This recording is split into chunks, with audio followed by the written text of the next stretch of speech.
নমস্কার বন্ধুরা, মৌসুমিস কিচেনে আপনাদের সবাইকে স্বাগত জানাই। আশা করি আপনারা সবাই খুব ভালো আছেন, আমিও ভালো আছি। আমি আজকে একটা দারুণ রেসিপি নিয়ে চলে এসেছি। আমি বানাবো আমের পায়েস। এমনি পায়েস তো সবাই খেয়ে থাকেন বাড়িতে, কিন্তু এইভাবে আমের পায়েস একবার বানিয়ে দেখুন, ভীষণ ভালো লাগবে। তো চলুন দেখে নিই কী করে বানাই। এখানে আমি দুটো আম্রপালি আমের পাল্পটা বার করে নিয়েছি, আর পাল্পটাকে একটু ফুটিয়ে নেবো। এর মধ্যে দিয়ে দেবো 3 চামচ চিনি। চিনিটা দিয়ে ভালো করে এটা ফুটিয়ে নেব, আর ফুটিয়ে একটু ঘন করে নেব। তো সবসময় মিষ্টি আম নেওয়ার চেষ্টা করবেন। টক আম নিলে আবার দুধের মধ্যে দিলে দুধটা ছানা কেটে যেতে পারে, সেই জন্যেই মিষ্টি আম নিতে হবে। তো আম্রপালি আম তো ভীষণ মিষ্টি হয়, সেই জন্য আমি আম্রপালি আমই নিয়ে নিলাম। আর নিয়ে এটা নাড়তে থাকতে হবে, এটা একটু ঘন করে নিতে হবে। তো দেখুন নাড়তে নাড়তে অনেকটাই ঘন হয়ে এসছে। আর একটু আমি ফুটিয়ে নেব আমের পাল্পটাকে। তো দেখুন কত সুন্দর কালার এসছে।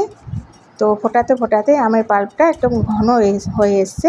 এবার আমি এটা একটা বাটিতে ঢেলে রাখবো, এটা সাইডে রেখে দেবো। আবার ওই কড়াইটা ভালো করে ধুয়ে ওর মধ্যে আমি 1 কিলো দুধ নিয়ে নেব। তো এখানে আমি আজকে গরুর দুধ দিয়ে বানাবো, আপনারা চাইলে প্যাকেটের দুধ দিয়েও বানাতে পারেন। তো দুধটা ঢেলে ভালো করে ফুটিয়ে নেব। আর দুধটা ফুটে উঠলে ওর মধ্যে আমি দিয়ে দেবো 100 গ্রাম গোবিন্দভোগ চাল। চালটাকে ভালো করে ধুয়ে ভিজিয়ে রেখেছিলাম। এরপর চালটা দিয়ে এটা নাড়তে থাকতে হবে, না হলে তলায় লেগে যেতে পারে। তো নাড়তে নাড়তে এইভাবে চালটা সেদ্ধ হবে আর দুধটাও ঘন হয়ে আসবে। তো ততক্ষণ এটা নাড়তে হবে। তো এইটা বন্ধুরা, এই রেসিপিটা একবার আপনারা অবশ্যই বাড়িতে বানিয়ে খাবেন, তো ভীষণ ভালো লাগবে খেতে। তো দেখুন এইভাবে নাড়তে নাড়তে চালটা সেদ্ধ হয়ে এসছে। এর মধ্যে আমি 1 বাটি চিনি দিয়ে দেবো। তো চালটা সেদ্ধ হওয়ার পর এর মধ্যে চিনি দিতে হবে, না হলে চালটা শক্তই থেকে যাবে। তো চালটা সেদ্ধ হয়ে গেছে, এবার আমি এর মধ্যে চিনি দিয়ে দেবো। তো আপনারা আপনাদের পছন্দ মতো চিনি দেবেন। যদি বেশি মিষ্টি পছন্দ করেন তাহলে বেশি দেবেন, কম মিষ্টি পছন্দ করলে কম দেবেন। আমি আমের পাল্পেও চিনি দিয়েছিলাম, সেজন্য এটাতে আমি ছোটো বাটি 1 বাটি চিনি দিলাম, অল্পই চিনি দিলাম। তো দেখুন নাড়তে নাড়তে কতটা ঘন হয়ে এসছে। এবার আমি গ্যাসটা অফ করে দেবো, আর গ্যাসটা অফ করে দিয়ে এটা একটু ঠান্ডা করে নিতে হবে। তো পায়েসটাকে নাড়তে নাড়তে একটু ঠান্ডা করে নেব হালকা। আর ঠান্ডা করে নেওয়ার পর তারপরে আমি আমের পাল্পটা এর মধ্যে দেব।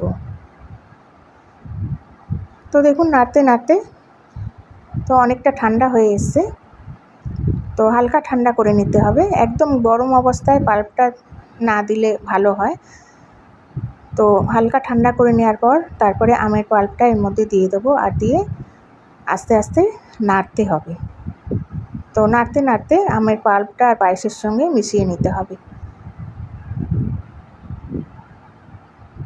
তো পায়েসের সঙ্গে আমের পাল্পটা ভালো করে মিশিয়ে নেওয়ার পর আবার আমি এটা একটু ফুটিয়ে নেব। তো দেখুন কালারটা কি সুন্দর চেঞ্জ হচ্ছে আস্তে আস্তে। তো গ্যাসটা আমি আবার অন করে দেবো, আর গ্যাসটা জ্বালিয়ে আবার এটা একটুখানি হালকা 5 মিনিট ফুটিয়ে নেব। তো দেখুন 5 মিনিট ফুটিয়ে নেওয়ার পর দেখুন কত সুন্দর এসছে কালারটা। তো ফুটিয়ে নেওয়ার পর এবার আমি গ্যাসটাকে আবার অফ করে দিলাম। আমার আমের পায়েস একদম রেডি হয়ে গেছে। আজকে আমি এর মধ্যে তেজপাতা বা ছোটো এলাচ কিছুই দেব না, কারণ আমের একটা সুন্দর গন্ধটা সেটা থাকে না ওটা দিলে, সেই জন্য আমি আজকে তেজপাতা বা ছোটো এলাচ কিছুই দিলাম না। তো চলুন আজকে সার্ভ করে দেখিয়ে দিচ্ছি।